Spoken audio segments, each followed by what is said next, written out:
Hi and welcome to our next podcast, which is Get in the Habit with myself, David Finch, and my co-host, Sue Allsworth. And we have a very special guest today. Sue, would you like to introduce our guest? We do. Hi, everyone, if you're watching or listening. So today we have a special guest and also a special friend of mine, Jackie Thomson, who is a coach, Reiki Master and hypnotherapist coach, I think. Well, newly qualified hypnotherapy as well. So welcome, Jackie. Yeah, Thank welcome you. along. Hello, everyone. Lovely to be here. Brilliant. So we're going to talk about habits, Jackie, and tell us some of your habits and what you do and how you get into the habit, and enlighten some of our listeners and our viewers. I'd best talk about the good ones then, hadn't I? Well, we don't. I'm sure I have plenty of bad habits. Everybody does. It's a perfectly normal thing to have good and bad habits. My good habits, well, they're very simple things. Like I get up in the morning and I brush my teeth. I like to eat good, healthy food. I like to try and keep myself fit. So one habit I'm really working on is going for a walk every day, rain or shine. Ooh, rain or shine. How about Rain that? or shine. You stole my words, Sue. Jackie. Listening in on our recorded podcast from last week already, because I know that you've not heard our podcast yet, because we're recording this just prior to when we start now. And Dave's potty phrase of the year is rain or shine. Yeah, how about that, Jackie? Well done. We must have had a bit of Sue, we must have had a bit of that psychic stuff going on. You know, whoa, see, I'm spiritual after all, you know. I do a bit of the psychic stuff as well on the quiet. So yeah. Well done. Rain or shine. Love it. Yeah, good stuff. Sorry, Jackie, carry on. My phrase of the year is "it is what it is." Oh, nice one. Do you know what? That's acceptance again, isn't it? Yeah, kind of, isn't it? Yeah. You have really been doing your homework, Jackie. Well done. If I'm trying to help other people, I have to do the work myself. Yeah. You know, it's one thing telling somebody else how to do it and what to do. Not that I tell people what to do, but if I'm not doing it myself, how can I talk about whether it works or whether it's good? Yeah. But you know, it is what it is. It was somebody else has said it to me many times, and I thought it's really apt. Because if you can accept, then it's easy to move and to change.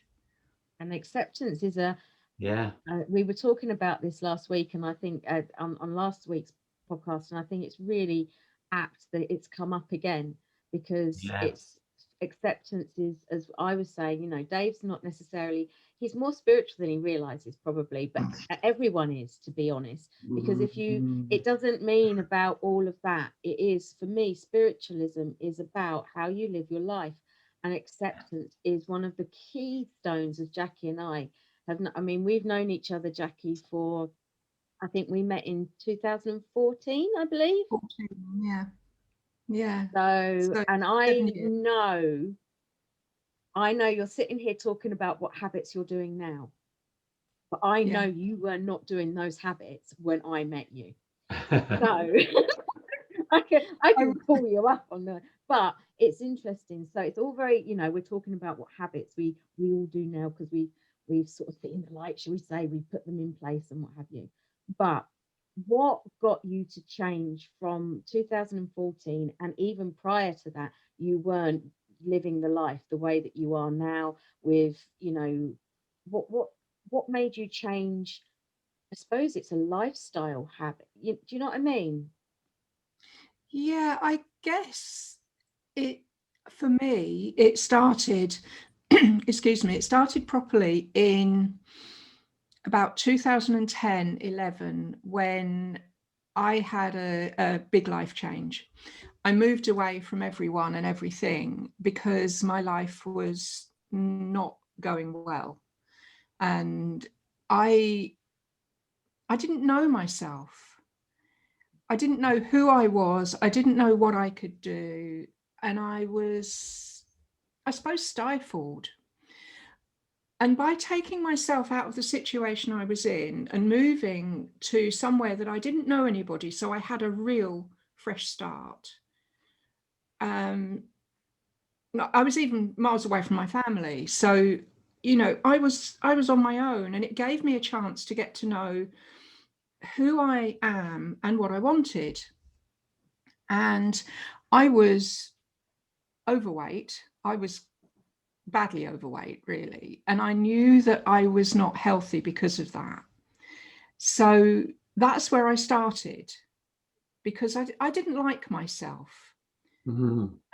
And I mean, we talk about habits. Habits can be emotional as well. Mm-hmm. You know, that loathing of yourself becomes a habit. Yeah. And I didn't really think about habits at the time, but I knew I needed to change. And I did the usual things. I tried dieting, it didn't work. I joined Slimming World, and that helped because I was encouraged to believe that actually it was okay if I didn't get it right all the time. Mm-hmm. And then I started getting into more spiritual things, and I went on various courses and did things for me. I had no intention at the time of sharing it with anyone else, because I had a business that was going, but it was very corporate. And as I began to lose weight, I began to see things about myself that I liked. And I ended up where I met Sue quite by chance. It's a long story, and I'll tell it one day, but I met Sue at a workshop, and it just blew my world wide open. Because not only did I meet people who thought the same as me and enjoyed the same things as I did, I met my husband, but that's another story. Oh, okay. Yeah, I have a few stories. We all have stories. Yeah, we do. Yeah. Yeah, and the trouble is we tend to live in the bad bits of those stories instead of trying to move out of them. But I actually... You nearly didn't sit next to me, did you? No, because of the way I felt about myself, I was going to go and sit at the back of the room on my own. And the only route in was to walk behind Sue. And I walked up the row, and her chair was out because, you know, she takes a lot of room. She's... And I said, "Excuse me, do you mind if I go behind you?" And she said no and pulled her chair in. And then I thought, what am I doing? So I said, "Actually, do you mind if I sit next to you?" So she said, "No, of course not. Why would I mind?" Yeah. And that's where it started. Wow. So, you know, and isn't it amazing how you can make a connection just like that can be so innocent, if you like, you know, "Oh, do you mind if I go here?" "No, sit here," whatever. And then all of a sudden that connection has lasted for years.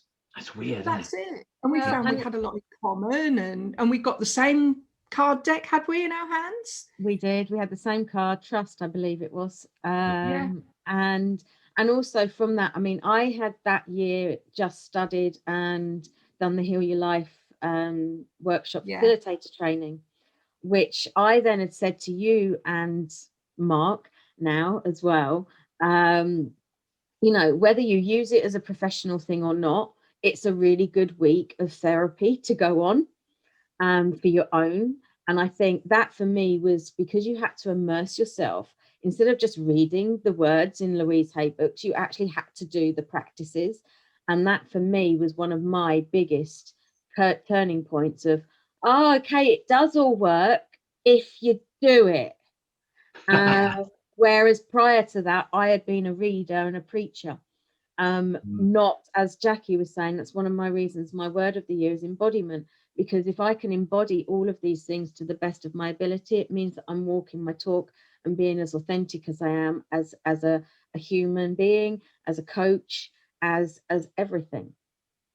Yeah. And I do agree with you, Jackie. You know, we talk about habits in the form of actions a lot of the time, and maybe this is something for us to touch on in a future podcast day with someone.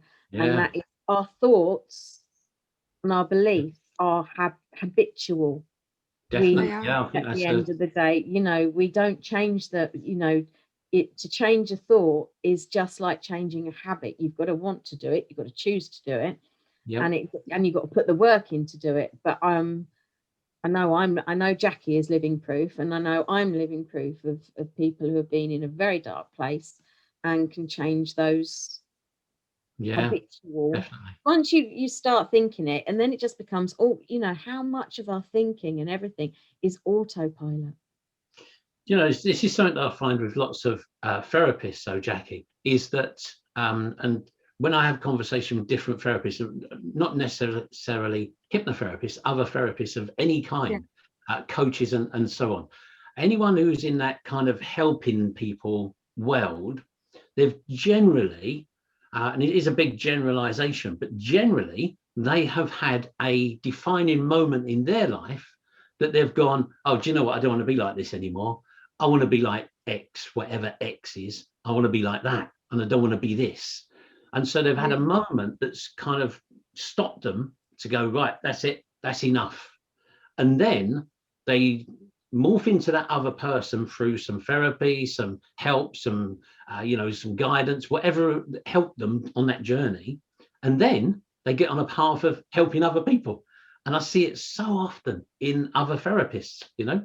I would pull you up on one thing there, Dave, and I don't know how you feel about this, Jackie. I haven't morphed into anything. I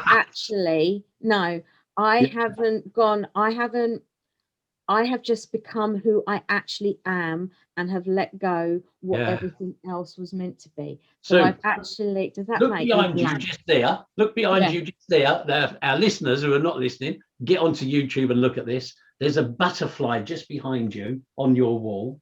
That's you. That's you, that is. You become your beautiful butterfly. But I haven't morphed into anything. I have butterflies too. Yeah. There you are. I've got the phrase. I haven't morphed into anything that I wasn't already. Yeah. You've just know it. peeled off the layers of the onion. All that old rubbish. You know, from that chrysalis of a little chrysalis hanging on a tree, and all of a sudden that beautiful butterfly comes out, and that's you. We all forget who we get rid of the baggage. We get into the habit of looking for ourselves outside of ourselves, and ourselves has actually never been anywhere other than right here within you. It's just society and whatever it is, life. And as you say, a lot of us have come through a trauma of some sort to see the light, shall we say? Jackie, and I think we do.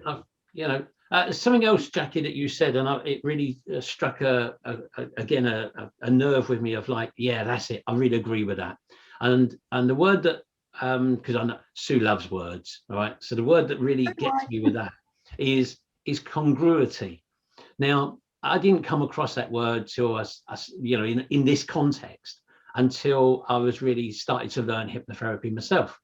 And to be congruent as a therapist, I think is really important. Like you said, how can I help other people if I can't do it myself? You know, and that for me is a massive thing. It really is. Someone contacted me the other day, actually, and they sent me a message, which these days people phoned you up, but these days, no, it's messaging, you know. So somebody got on a message to me on WhatsApp, and they wanted help in a more spiritual way. Now, they wanted to connect with their other being from a different world, and that they're already in touch with their what do they call them, star family or something like this. You know, it's not my cup of tea, as you can tell. All right, not my cup of tea whatsoever. That takes it to a level for me as well. Yeah, and that's for me, right up my street. Is it? Oh, Jackie, see, if I'd have had your details, then I could have given you your details. However, for me, to be congruent as a therapist, rather than, I know lots of therapists would just go, I'll help you with that. It's going to cost you X amount per session, have 10 sessions, this, that, and the other. Do you know what I mean? And just basically rip them off. Now, for me, that is not being congruent. For me, it's going, no, I'm sorry, I don't do that. And that's exactly what I sent back. No, sorry, I'm not the person who can help you with this. Please look elsewhere. Because that's not my cup of tea. It's not what I do. So, it's about that congruency. And you said that earlier on about, how can I help other people if I don't do it myself? Yeah. That for me is massive. Absolutely massive. You have to be true to yourself. You do. It's like peeling back the layers of an onion, and I've been peeling the layers of my onion for years. And if you peel back all the layers, what you get to is the heart. Yeah. The heart is at the center of everything. So all your emotional habits are centered around how you feel about yourself. I was interested, you were saying about you go to a therapist and you want to become somebody else. Well, I agree with Sue, you can't become somebody else, but you can become a more authentic you. There's also the habit of trying to be like somebody else. You see somebody who's living the sort of life you want. Yeah, we've all done it. And I've tried to be anything other than myself. Yeah, because it feels comfortable to not be you, Yeah. You see, celebrities and you want to be like them. Or some people do, not everybody. But Tina Navratilova. And you can't be like them because they are them. Yeah. You have to be you. And there is that element of, if you can accept where you are now, then you can make those steps to change where you are now to where you want to be. You can move forward. And aspirations aren't always realistic. But if you accept that you do the best you can for you and be the best you that you can be, nothing else matters. Because you will be happier. You will, if you wish, be healthier. When I met Sue, I was something like 5 stone heavier than I am now. Right. Okay. Yeah. Wow. And I look at chocolate and think, I really don't want it. It's funny, isn't it, how everyone says about chocolate. Chocolate's the evil in the world. It's like, I was a chocoholic. I had chocolate every day and lots of it. Yeah. I'm not now. Yeah. I eat it occasionally, but when I eat it, I don't always enjoy it. So what's the point? Yeah. It's funny, isn't it? I'd rather have an apple, and call me strange, but that's what I'd rather have. Yeah, that's right. People look at my website, they'll see that same journey, same story. Chocolate was my go-to food. I used to eat loads of chocolate, and now, like you said, I'd rather have an apple. Is it weird though? Now, is that we've had therapy that's got in there and turned our head around and think, well, we don't need that anymore because I'm the same as you. I don't need it. And so many of my clients, and probably so many of your clients, Jackie, go, I don't need it anymore. It's a different desire. It's like, I don't need it. And I think that's where hypnotherapy is so strong. It really it makes that change in your mind, a change in the habit. You'll have to do a session, Dave, a podcast session then, to hypnotize me to not need sugar. Oh yeah, well I've got a download that you can download on the website. Looking up your sugar monster. So you might want to do that. No, but we have so many habits come into everything we do, to thinking, to believing, to actions, to some degree, is a habit. It's a ritual. It's a routine, and what have you. And we aren't, again, autopilot for so much. Yeah. But I love the way that the word acceptance has come up in a lot of this today, because with anything, I was talking about this to one of my clients yesterday.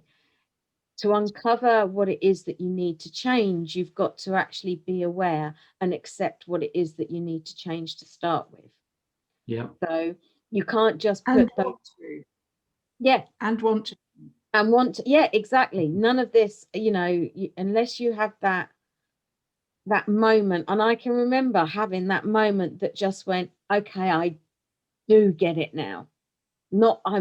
I've not arrived, I don't know it all, but okay, I get this. This is what I need to do. This is, if I start to feel down, and if I look back and it's because I haven't done some meditation, I haven't done this, I haven't done, whatever it is that, and we all use different tools along the way. I used journaling an awful lot at the beginning because I was really having to cement that in my mind. And the best way to do it is write it down. It goes in the brain differently to just thinking it. Don't need to necessarily do that as much now because my brain, as we were saying last week, this is something we talked about, I mentioned with Dave last week, from where you were prior to us meeting and to where you are now.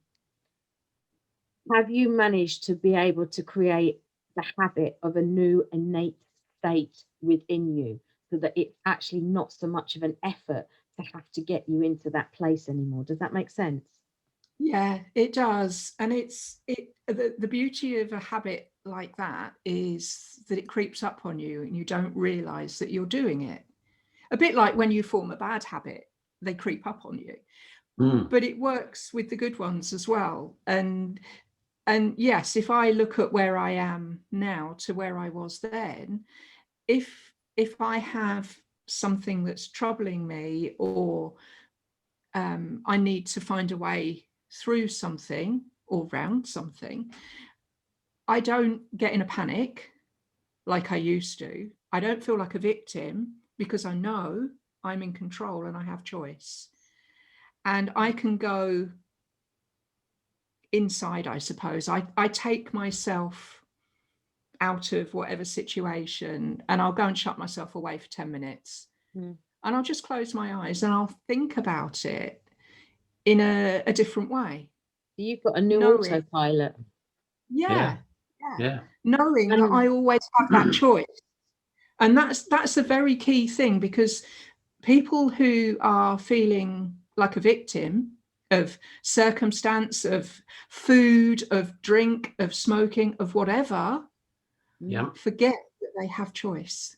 You can choose a different way. Even if you say, right, up until today, maybe there wasn't, it was put on you. But from now on, because you are now aware and conscious and mindful of this action, this thought, or what have you, you now have full ownership of it, and you cannot be putting the blame on anyone else. While we're still living in ignorant, I suppose, bliss of all of this, it's one thing. But once you actually become consciously aware of that thought, of that habit, of whatever it is, you then take full ownership of it. And from that moment in, it is up to you whether you choose to continue to embody that belief or that habit, or to make a difference, change it, isn't it? Would you agree? Yeah, absolutely. I love it when a client says to me, well, I don't think the hypnotherapy's really worked because I've done this on my own. That's perfect for me. It is. Because they've made the change and they've embraced that change and worked with it, and they have made the change. I can't make it for them. All I can do is give them suggestions in many ways. So, that for me, I love that. Oh, really? Did hypnotherapy not help? That's fine. That's great. I'm really pleased for you. The only downside to that is that then they could also think, oh, well, the hypnotherapy is not working, so why am I paying for this hypnotherapist? And I'll just do it myself. And actually realize that the hypnotherapy was working. It was just that it just gets into people's heads and they think they're doing it themselves. But actually, it's our suggestions, our help that's actually got them to do that in the first place. It's so the methodology they don't come back for any more. Then they go, oh, I saw that hypnotherapist, didn't really work. I just did it all myself. Yeah, of course you did.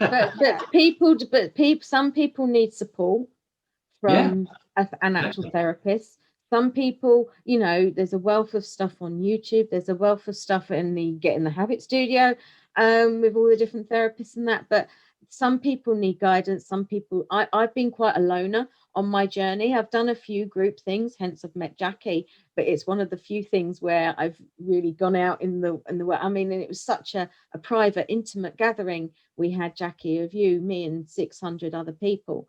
Yeah, really intimate. Oh, just don't get me started on that. Isn't that amazing though, right? Out of 600 people, you chose to sit next to Sue. You know, it's weird, isn't it?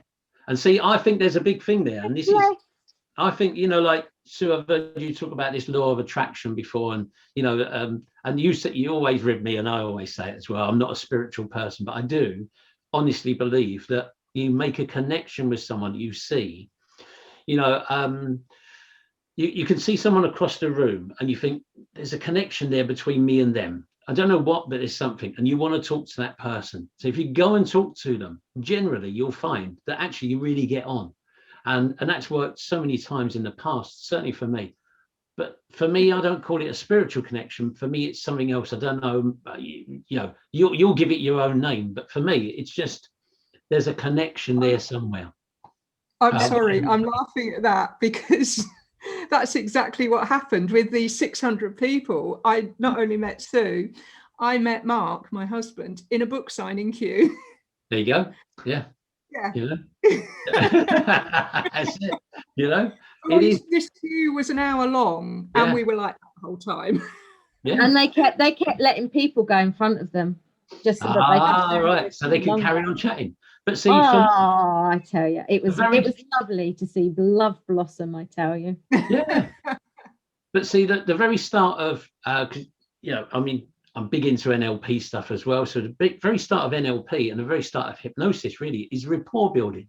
So to build rapport with people, not in a false way, but a natural way, is really natural. You know, we do that. I think we do that as human beings.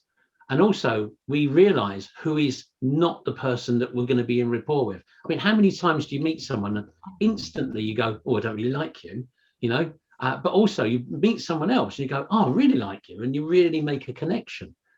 There's something in that. And you can call it spiritual, you can call it whatever you want. It's vibration, it's energy. At the end of the day, exactly. We are all connect. I mean, whatever word you want to put onto it, my belief is that, you know, behind everything there is something. We don't know what that something is. None of us really know what that something is, but there is one, and from that one we are all kind of shards and light, you know, connected. So of course we're going to have, you know, if we get out of our ego way and our in that sense human way, we are all connected on energy. So other people that are in that sort of vibration, you're going to meet people that you suddenly have a link with, because they're sort of in that vibrate. And you know, it's like, how many times, this happens so often to me, but this must happen to you too. How many times have you sat there and thought, I must phone such and such, or I must contact such and such? You do it for a couple of days, and then the next day, what happens? They contact you. It's amazing, isn't it? Out of the blue, and you wouldn't have spoken to them necessarily for a while, but then all of a sudden, randomly. So it's quite good, because I quite often don't bother. This is letting. I quite often don't bother phoning people.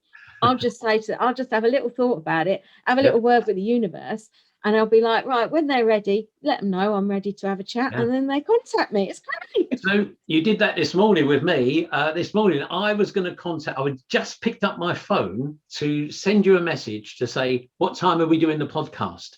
I picked up my phone, literally, this is honest, picked up my phone. I got a message from you, and it said, hi, Dave, what time are we going to do the podcast? It was like, she's reading my mind. She's mad. She's got in there. She has that crazy spiritual woman, you know. It's amazing. We've got to wrap this up. This is Jackie. This is fascinating. I've got no idea. I've lost track of time. Jackie, we always set our own time limit of around about 30 minutes or so, and I think we're getting there. I haven't got my watch on, but I'm sure that, you know, spiritually I can tell now. Right? I love why you do He's in the zone. He's in the zone, Jackie. I'm in the zone. So look, Jackie, it's been lovely talking to you today. I'm sure we could have gone on and on and on with loads of great conversation. If people want to get hold of you, how can they get hold of you online? How can they find your coaching, your skills that you do? I have a website at last, JackieThomson.com, without the P, with the dry Thompsons apparently. Okay. So you can get me on that. You can email me at JackieThomson99@outlook.com. Or you can call me, and we'll put my number on the. Yeah. But if we put a link to your website on the show notes, then that way at least people can contact you via the website, can't they? It's probably the best, you know. Yeah. So what we do, we put a link to your website on there. So if people found that they had that connection today with you, then that's fine, you know. It's interesting you say that, Dave, because I always say all three of us could be doing exactly the same thing. Yeah. But we will not attract exactly the same clients because we are different people with it. And that is exactly what it's all about. You know, we all may do similar things, but it is about that connection. And sometimes you can't even explain that connection because it is energetical. And it is. When I started doing hypnotherapy training, a really good friend of mine, he said, "What are you doing that for?" He said, "Because you're going to train people and they take your work." I went, "No, because it's different people." He went, no, they didn't take all your work. I went, no, they're not. And they don't, you know, because, you know, there are people who live locally to me, so they could choose to go to them. People still choose to come to me, but they do choose to go to them. And they're not my clients, they're their clients, you know, because they have a connection, whatever that connection is. It's the one we were speaking about earlier, have a connection with them. And I'm sure, Jackie, you're going to have that same connection with your clients for your coaching and your hypnotherapy. They may have seen you today and thought, that's the person for me. They get onto your website and see you. So, Jackie, thanks again for coming on. Yep, thanks again for coming and joining us today. It's really been a pleasure talking to you. I wish you well in your business and wish you well in life as well. Brilliant. Let's wrap it up. So that's a lot for today. See you again next week. Yay. Thank you, Jackie. Any last words you want to say to anyone? Just be yourself. Yeah. What was that phrase you gave us earlier, Jackie? What was that? Remember the phrase? What it is. It is what it is. Let's end with it is what it is. Now I've got in my head, que sera, sera. Whatever will be, will be. Exactly. It doesn't have to be, though. You have choice. Yeah, that's it. I just want to know whose version you're singing in your head now. There we are. That's me and Sue going on music again, you know. Yeah. Okay. That's the earworm for the day. Yeah. Brilliant. Lovely. Take care, everyone. Stay safe. Stay well. Thanks again. Yeah. And remember the show notes if you'd like to get in touch with us or get in touch with Jackie. If you'd like to leave us a comment, we'd love it. So thanks very much. See you again sometime. Bye. Bye.